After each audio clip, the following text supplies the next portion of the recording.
Fight night here in Duluth, Minnesota. We're at the Pioneer Hall on the shores of Lake Superior, where upcoming is the welterweight champion of the world, Aaron Davis, taking on Billy Durbin. Aaron Davis, who only 2 months ago became champion of the world. This an over-the-weight non-title bout for him. It took a little over 4 years as a pro for Aaron Davis to achieve the goal of all fighters, to become a world champion. Right from the start, the talented Davis knew what he wanted and knew who he wanted to beat. The night Aaron Davis made his pro debut, Mark Breland, a fellow New Yorker, was the star attraction, returning to the Madison Square Garden Felt Forum ring, where he made his name as an amateur. Breland was the champion Aaron Davis wanted, and on July 8th, he got his chance and made the most of it. Davis was the aggressor from the start, and in the 9th round, he landed a right hand that knocked out Breland and made him world champion. Aaron Davis's climb to the top has been carefully guided by his father, Larry Tumbler Davis, a former fighter himself who never quite made it all the way. He never wanted Aaron to be a fighter, but when the youngster showed he liked the sport, Tumbler helped Aaron in every way he could. One of the few father-son boxing combinations to work. He wants it more than I want him to make it. I want him to make it, don't get me wrong, but if he don't make it, it's okay. A lot of other people, they push and push and push like it's them in the ring doing all of this sacrificing and fighting, like they're trying to continue their career in the ring through the sun. I've learned my career didn't go as well as I wanted it, so it's over. I just wanted to just forget about it. I fought well, and at least I thought I fought well, and it didn't come out the way I wanted it to, but it's okay. Tumbler Davis and Billy Giles have worked together to make Aaron Davis the fighter he is. Now with the world title belt in his possession, they're now focusing on the future. Aaron is getting ready for his first title defense. It may be against Meldrick Taylor, but to Aaron Davis, the opponent doesn't matter. I'm not scared of anybody once I'm in the ring. I'm not scared of nobody. I never have been scared of anybody, and I'll fight anybody. I'm not going to be like fighters that duck anybody. I'll fight anybody I got to. Any #1 contender that is right there, I'll just fight. I'm not going to ditch behind people and fight other people just to duck a #1 contender. If you're a champion, you just got to fight anybody. Someone who would love to fight Aaron Davis is Glenwood Brown, one of the top welterweight contenders, who is waiting for his first chance at a world title. Brown thought he had a commitment from Davis, but now it looks as if he'll have to wait. I'm glad that he won the title, but I felt that I should have fought Aaron Davis his first defense because, you know, there's a lot of talk. He was saying that he would fight me and all that stuff, but now, after he beat Breland, he's not going to fight me. I mean, you know, I'm fighting somebody else now. I mean, all that talk he was saying, now it's time to back it up. And he don't, you know, he's not going to back it up now. But he's getting a shot now. I don't see why he should be disappointed. I believe he's getting ready to fight Simon Brown, you know. And that fight there, he got a shot in that fight. To me, that's an even fight. So he got a shot in that fight there, so I don't know why he should be disappointed. He get that fight there, then me and him can get it on, you know, put up all the money together and winner take all, and we just fight. And there is Aaron Davis. Well, he's wearing a promo. There you go. You know, the one thing, I will say this, you look at Aaron Davis, one of the 3 welterweight champions, and you don't see a large entourage. He's stayed down to earth all the way. Sam, that's one of the things that I always judge fighters by. You see a guy win 3-4 round fights, instead of 3 people, next time there's 4 people. Then he wins 4 more fights, then there's 5 people. Next thing they have the line going all the way back to the locker room. I don't like that at all. And it's amazing how these fighters will listen to these hangers-on sometimes instead of the guy that's trying to help them. One thing he does dazzle you with are his trunks. They're gorgeous. Let's get the official introductions to our main event from Paul Guggenheimer. Ladies and gentlemen, it's time now for tonight's main event. A 10-round welterweight fight The referee for tonight's main event is Denny Nelson. First in the blue corner, wearing blue trunks with white trim, weighing in at 148 3/4 pounds, with a record of 12 wins, 3 losses, and 1 draw with 9 knockouts, the pride of Evansville, Indiana, Billy Durbin.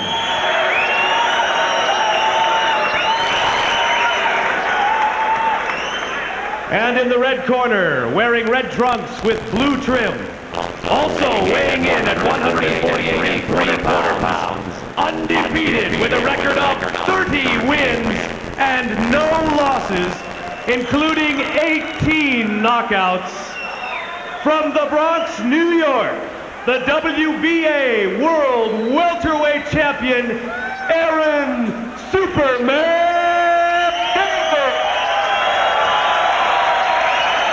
And a good reception for champion Aaron Davis.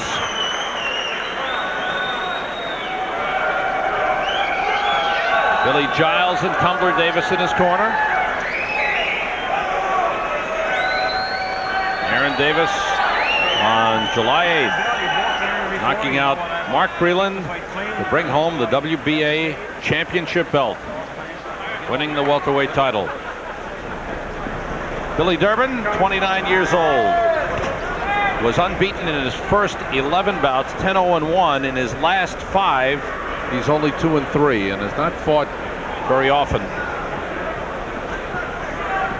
Fought 10 bouts in his first year as a pro in 1987, then fought only 1 in 1988, changed managers, lost a tough decision in Tennessee. That disheartened him a little bit.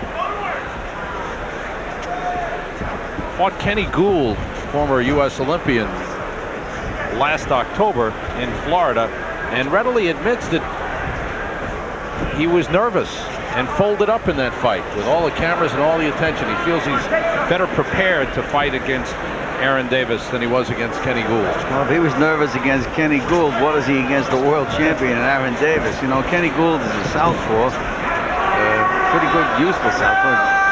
But he certainly isn't an Aaron Davis at the moment. I think what Billy Durbin is hoping for is a good performance, which will tell him where he's at in his pro career and whether he can continue as a boxer.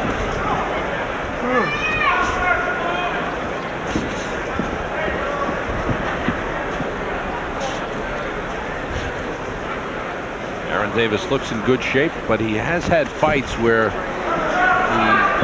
has looked in good shape, but that's been deceiving. He's run out of gas. Well, Sam, the difference between Breland and his fight with Davis and his fight with Breland and his fight with the Summit, the fight before was night and day. But again, now that Davis has won the title, I think he knows what it takes, and he's always going to be in excellent condition from now on. Fast hands by Davis. Well, he puts those body punches together and he'll hook back up to the head. Billy Giles is a good, solid trainer, Sammy. Any fighter he has, he knows his fundamentals. He knows how to fight.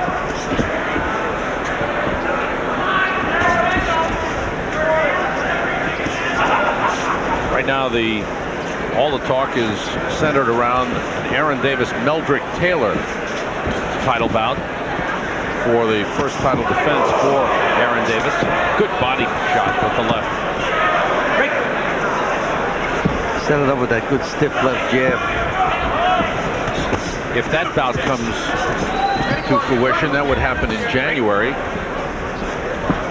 The Davis camp has indicated they wouldn't mind fighting Hector Macho Camacho. Now both Taylor and Camacho would be coming up in weight. The junior welterweights who would have to come up to meet Davis in the welterweight class.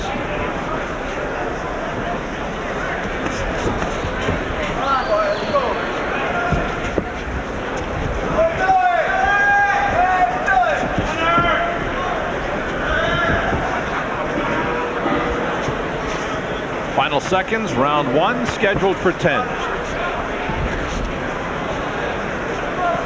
Round 2, scheduled for 10. Aaron Davis comes out shooting the jab.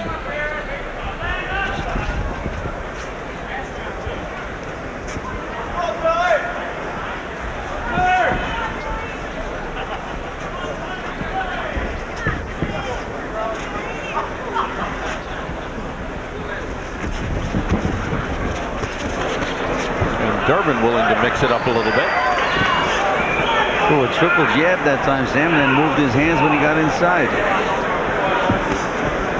Well, as Durbin told us this morning, he has nothing to lose and everything to gain in a fight like this.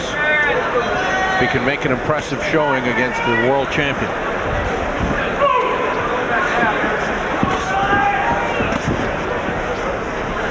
But again, similar to the Cepeda fight, you're looking at a different class of fighter.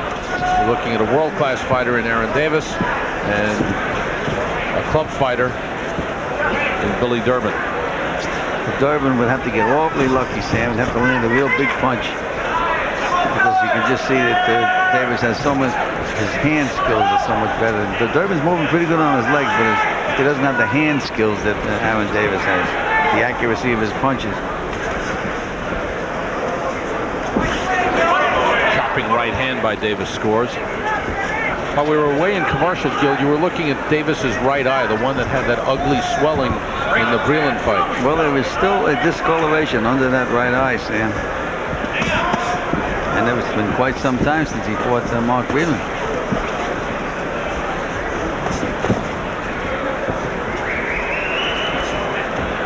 All right, break.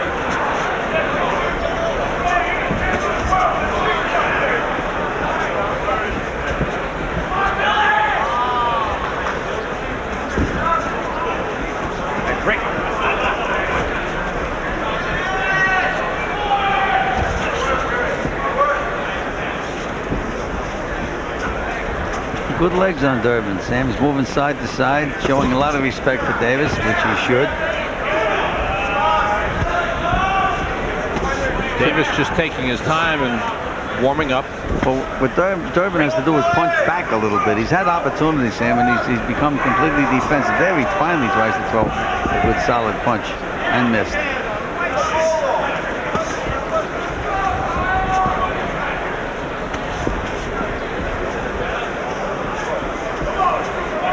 Davis has thrown some sharp jabs, hasn't put anything behind them.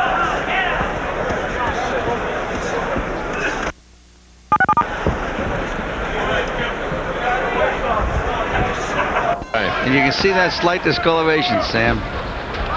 Left over from the fight with Mark Breland 2 months ago. But certainly the eye has been checked out by the doctors and the vision is not impaired. He's fine, Sam, and I'm glad to see him in the ring. You know, it's something that all of these champions seem to have forgotten. I know back when Griffith was fighting guys like that, fought a lot of over-the-weight fights. Now, once these guys win a title, they won't fight unless they're getting, but it's got to be 6 figures, so they just stay back. But you can always fight these over-the-weight fights to keep yourself busy and keep yourself sharp. And I'm really glad to see Aaron Davis in the ring fighting this fight.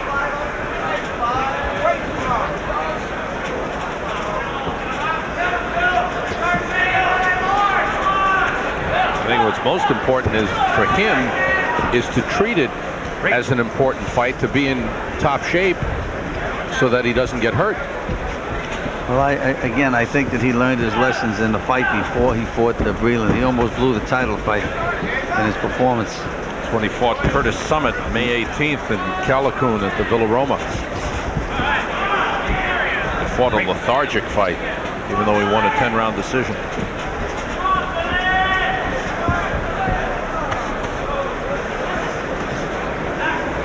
He was at a point before the Breland fight where he thought and admitted that he didn't think he could make 147 pounds. Well, that's because he never went to camp, Sam. There's a complete difference.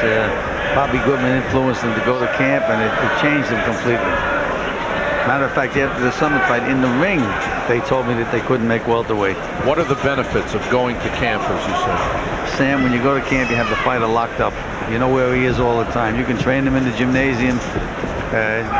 You can ask him when he comes in the gym, did you do your road work this morning? He's going to tell you. If he's smart, he'll tell you the truth. But otherwise, these guys have been known to color the truth a little bit. You can't watch their diet. Good right hand by Davis.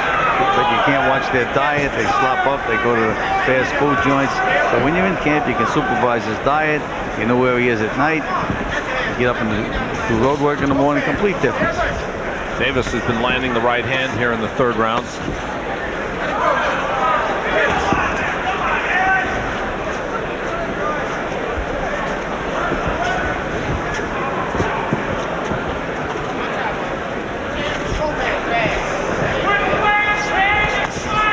Davis again. Starting to set the right hand up. And Durbin's going to have to throw some punches. Sam, it'll be a complete target, complete punching bag. Welcome back to Pioneer Hall in Duluth, Minnesota. This is our main event. Aaron Superman Davis, WBA welterweight champion, in the red sequin trunks, and in the blue trunks, Billy Durbin. This is a non-title over the weight bout. Davis coming in at about 148. Well, Davis continues to stalk and Durbin continues to move, but Durbin is not offering much of an offense at all, Sam. He's going to have to throw some punches. He said it was a big opportunity for him, nothing to lose, but he's got to move those hands. Moving the legs, but not the hands. He's trying, but Davis, too quick, is picking off those jabs.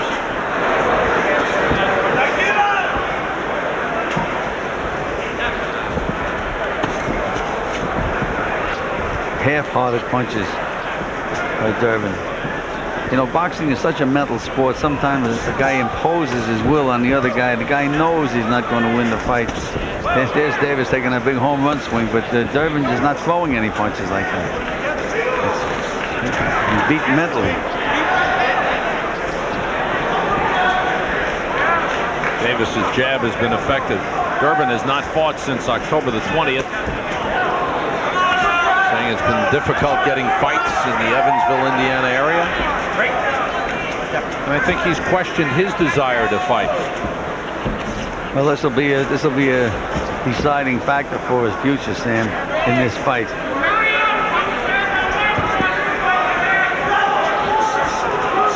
He's been stopped twice in his last of his 3 losses. Stopped by Parrish Johnson in the 6th round, and Kenny Gould stopped him in the 7th round last year. Davis keeps peppering with the jab. And the only punch that Durbin is throwing is occasionally a sloppy left jab. Has to punch a little bit. There, he's inside now. His hands are free, and he's looking to just tie Davis up. There, he threw a right hand, Sam. Missed, but at least he threw it. Davis, a solid right to the body that drew oohs and ahs. Now the crowd responds as Davis opens up. Durbin in trouble. Nose enough to grab, though, Sam. There's a cut on the bridge of the nose of Billy Durbin.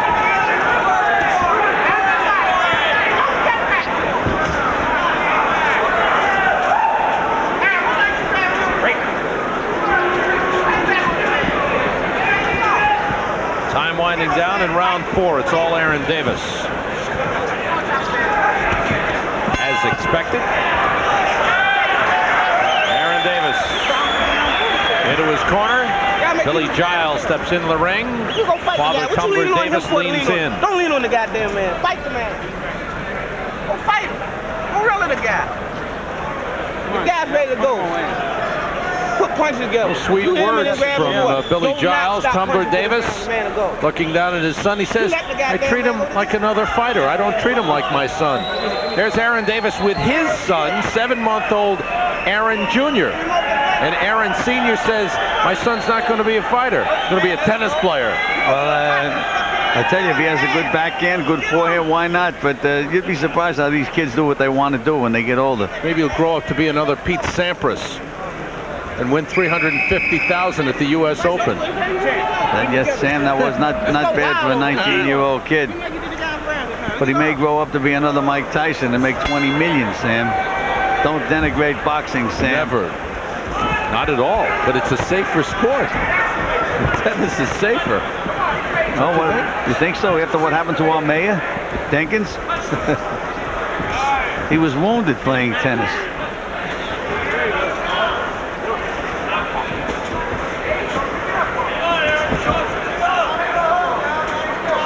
This is round 5, scheduled for 10.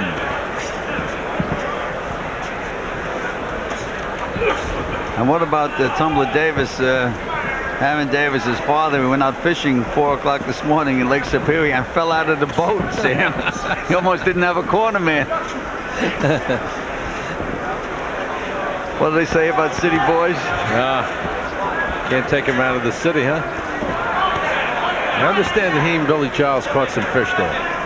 Well, Tumbler was on honesty. You know, most fishermen, they tell these stories, but not the Tumbler. He said they felt sorry for me and gave me a fish after I fell in the water.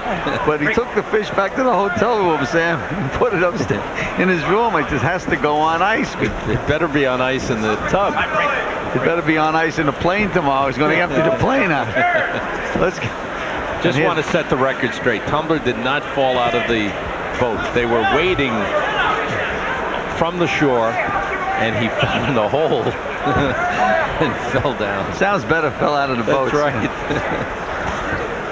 And meanwhile, Davis is just methodically cutting down Billy Durbin. Very methodical job, good snappy jab.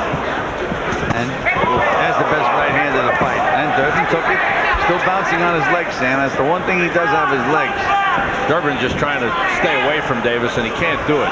Davis cutting the ring down effectively and cutting up Billy Durbin.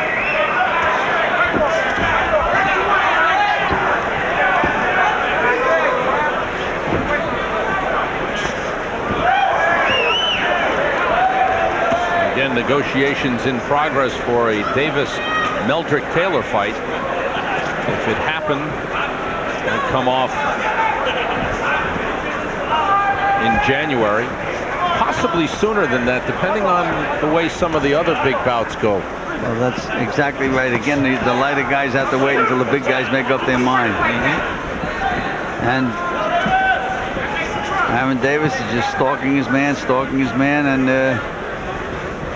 Billy Durbin's just trying to survive. And it's tough when you fight a guy that's not offering any opposition, because you punch off the other guy's punches. If he doesn't do anything, it's tough. Not much Durbin can do.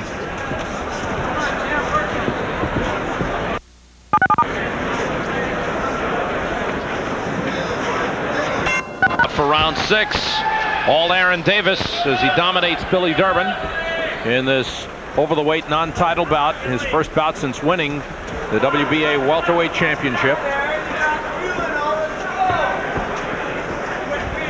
Some of the fans a little restless, want to see Davis score a knockout.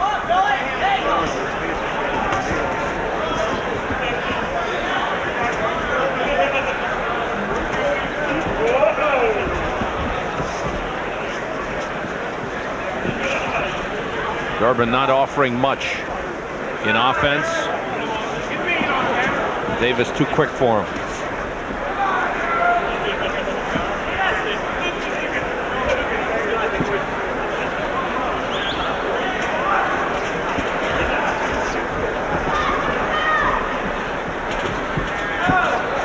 Gil, is it better for Aaron Davis to be in the ring in a fight like this, or be in against a better opponent in sparring in the gym?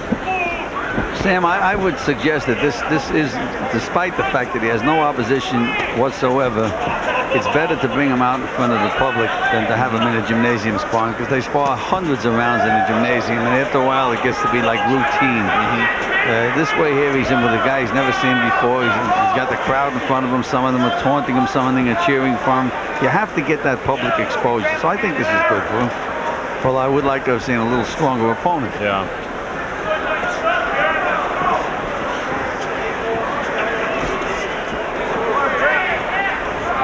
Durbin has barely touched Aaron Davis.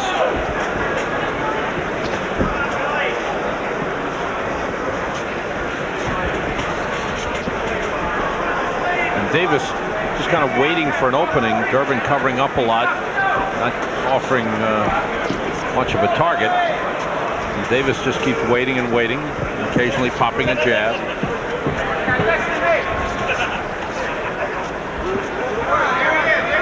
Seems to me that anytime Davis wants to now, especially when he moves the guy in the corner, he can go in there and unload.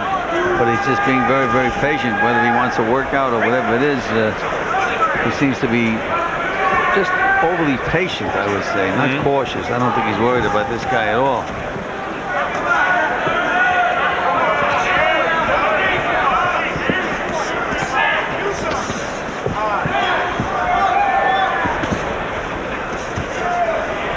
I think that in a bout like this where he knows he's far superior than his opponent, you want to put on a little bit of a show for the fans. I would have to say so, especially he's a new title holder, but up to this point he hasn't. Landed a good left hook that hurt Durbin. Duluth, Minnesota at Pioneer Hall on the shores of Lake Superior.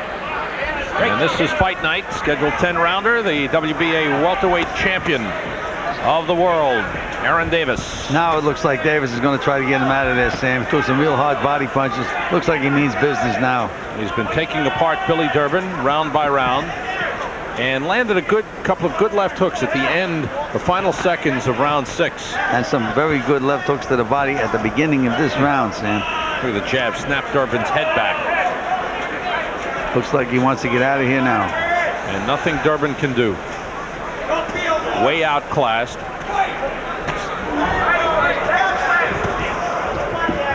And nothing Durbin throws, and he hasn't thrown much, has done anything to dissuade Aaron Davis from marching in.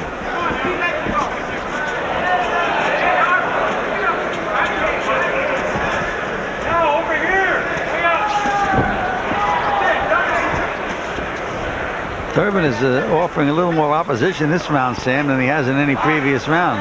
Not that it's done him any good, but at least he's throwing a couple of punches. He's throwing. He's not landing, but he is throwing. Davis's best punch has been the jab. It's been on the button.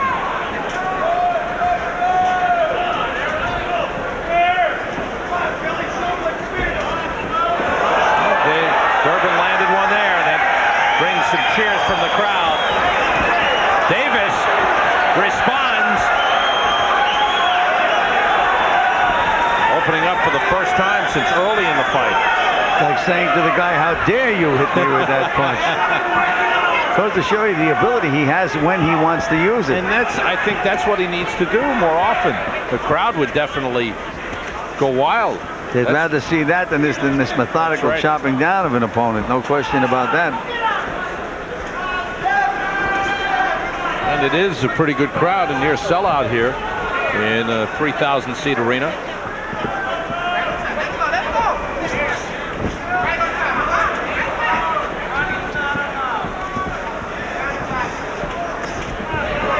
Jab by Davis. Again, Sam, the jab has been very, very effective. Durbin's starting to get frustrated because Davis's punches are landing effectively.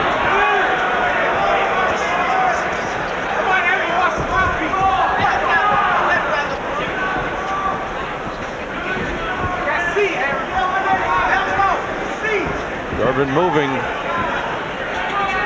Too often he's running out of space. Well, that's what's keeping him in the fight, though, Sam, those legs. Good left hook by Davis. Again, Durbin fired back, didn't hit anything, but he threw the punch. Davis sits down with a huge lead in this bout. And in the corner of Billy Durbin, they wasted precious seconds getting into the ring and getting the stool down. It's been that way every round, Sam. Billy, Aaron Davis is sitting down taking nice deep breaths, and the other guy, they still don't have the stool in him. That's where Durbin landed that left, and then Davis came back. And all it was a jab, and it woke up Aaron Davis.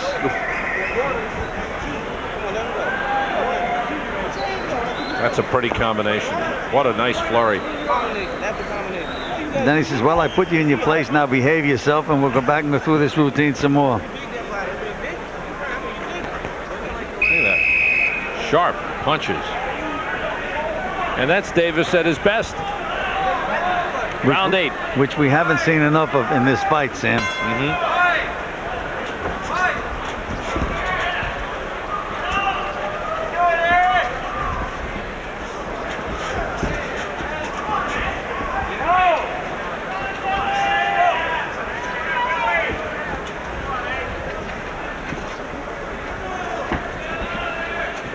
Talked about possible opponents for Aaron Davis, and the name Hector Camacho has come up, which would be interesting considering that it was Billy Giles who trained Hector Camacho in Camacho's early days. Davis doing a little talking to Durbin as he continues to pop him. Well, again, Durbin has thrown a few punches this round, Sam. Jabs by Davis, getting through the guard of Billy Durbin. Sam, it looks as if Aaron Davis is going to fight Meldrick Taylor for the welterweight championship of the world. That should be a fight. And Davis can't be like a daisy going to fight like that because Meldrick Taylor is a busy fighter. Oh, yeah. As he showed against Julio Cesar Chavez, when he nearly beat Chavez.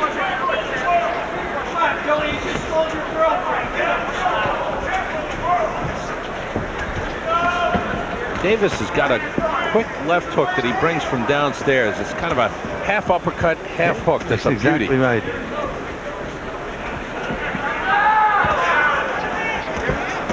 Straight right hand lands for Davis. A good right hand. This could be the end. Davis trying to sustain the action, just throws Durbin down. As Durbin trying to tie him up, crowd responds with boos for Aaron Davis. Well, let's see if this makes Billy Durbin mad. Gets him to throw some punches.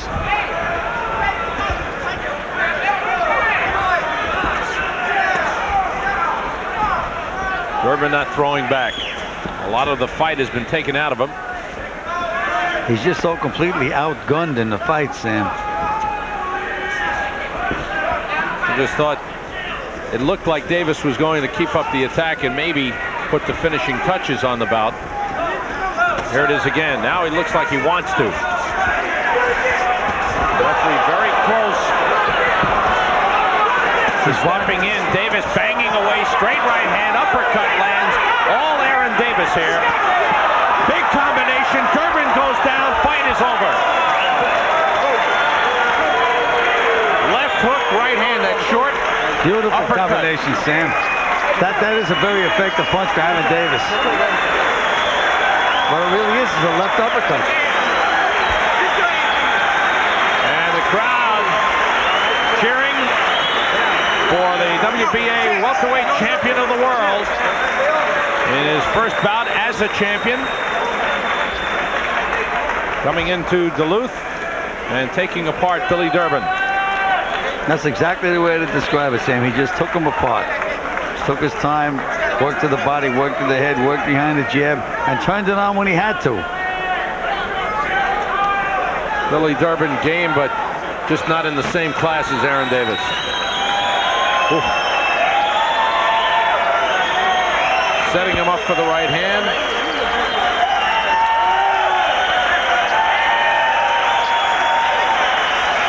And that was the initial flurry earlier in the round. Yeah. Now let's take a look at it. There's that uppercut, Sam. It goes right between Durbin's hands. That's a very, very good punch. Not a round. It's not a hook. What it is. It's a short left uppercut. Now when he has the guy right there, he threw it again. Straight right hand. There it is again, right between Durbin's hands. Beautiful. There it is again. Wow. Gets good leverage on that punch. He sure does, Sam. Every bit of his rear end is in that punch. Punching right from his toes. And Davis getting the opening and taking full advantage of it. Here we'll see that uppercut go right in between his hands. There it is, Sam. Right in between his hands. Look at the way it lifted his head up in the end. Nailed him with the right hand. And another victory on the record of Aaron Superman Davis. Let's get the official time from Paul Guggenheimer. Referee Denny Nelson stops the fight at 2:53 of round 9. The winner by technical knockout, the WBA World Welterweight Champion, Aaron Superman Davis. Aaron Davis. Let's have a big hand. 31-0. Scores another knockout, his 19th, as he stops Billy Durbin. And Billy Durbin now will have to go back to Evansville and assess his future. Aaron Davis, staying busy, will await the outcome of negotiations for his first title defense. And right now, as we mentioned several times, the likelihood that it will be against former junior welterweight champion Meldrick Taylor. Aaron Davis stops Billy Durbin. We'll be back to talk with Aaron Davis in just a moment. Fight night here in Duluth, Minnesota, where Aaron Superman Davis has fought a non-title over the weight bout and stopped Billy Durbin in the 9th round with some powerful combinations. That left uppercut, devastating, followed by the straight right hand, and referee Denny Nelson steps in and stops the bout. It's over, and the winner, Aaron Davis, is with Gil Clancy right now. Gil, take it away. Hey, congratulations, guys. Congratulations, Aaron. I like the fight, Aaron, that you didn't sit back on your laurels. You're the champion of the world. You're going to sit back and wait for another title fight, the big bucks. I believe in these overweight fights. How do you feel about it? Well, I feel good about it. That's why I took this fight here, because I didn't want to sit back and just stay still. And I needed this fight right here, and it kind of showed a little bit. Because the guy just ran all around the ring. He tried to win at first, then he said he could win at the first round, so he just ran the whole fight. Well, what you did, you dominated him mentally. He knew he couldn't win the fight, and all he was trying to do was stay. And when a guy tries to stay, it's difficult to look good against him. But when you woke up, and, you know, and anytime this guy hit you, you put him right back in his place. Billy, you know, you may have revived something again, because when I used to manage fighters, when I got lucky with the Griffith and had a couple of champions, they fought over the weight fights. They didn't sit back and wait 6 months, 8 months, 9 months waiting for that big one, and it kept them sharp. I think it's the right thing to do. Well, I was brought up from the old school, you know, watching you, Bob McQuillan, Freddie Brown, and then the way I learned was to keep fighters busy. And Tumblr was the same way. He was brought up with Bob McQuillan too, and he told us, you know, all the time, only way a fighter can learn and stay active, and he'll be sharp. And you know, we want to fight some of the best guys in the world, and to do that, you got to learn. And every fight you learn. The night he learned, you know, about guys running around not trying to win. The guy didn't try to win. He already said he was going to go the distance today, and he showed tonight what he's supposed to do. He took his time, he dominated the guy mentally, and he finally got him out. But right now, we want to concentrate on one more fight. We like to fight twice more this year. Get Meldrick, get a hold of Chavez, get a hold of Mr. Camacho, and make you a proud guy of us. Well, you got big plans there, Aaron. Again, as the fight went on, you seemed to get a little sharp and a little more ambitious. And when you put him away, you were very, very impressive. I like that punch, Billy. I don't know what you call it. That left uppercut. Oh, great. Yeah, it's a left uppercut. That's what I heard almost everybody with. You know, left uppercut, right hand. But like I said, he wasn't trying to win. It's hard to fight a guy that's not trying to win. Like majority of the guys that Tyson fought, the only guys that survived is the guys who did not fight back. The guys that fought back got knocked out. Well, that's the way it usually works. You know what's going to happen to you, Aaron? You're going to be watching television. You're going to see a lot of guys using that left uppercut, because not too many guys know that punch. Billy, you're going to keep it a secret. You're going to teach guys how to use it. We're building another kid. He's watching Aaron, and he's learning how to throw the uppercut too. But most old-time fighters threw uppercuts. And like I said, watching the old-time trainers, we learn how, you know, we teach our guys uppercuts. It's a dangerous, dangerous punch. And when you catch a guy, you slow him down, you hurt him. It's him in the nervous system. That's it. Tumblr, I have one question for you. How was the water in Lake Superior? Was it cold? Very cold. But I caught a big fish. I got a real big king, what is it? Salmon? That big. It's about that big. It's about 40 pounds. 28 pounds is lying. Like every fisherman, your arms aren't long enough. That's what happens. But you're gonna bring it back to New York with you, right? Oh yes, it's ready. We got it filleted right now. It's frozen. I'll be ready for salmon steaks tomorrow night. Okay. Hey, congratulations again, fellas. Keep busy, Aaron. That's the message I have here. Let's go back to Sam Rosen at ringside. Thanks, Gil. Congratulations to Aaron Davis on his win. Congratulations to Tumblr on catching the salmon.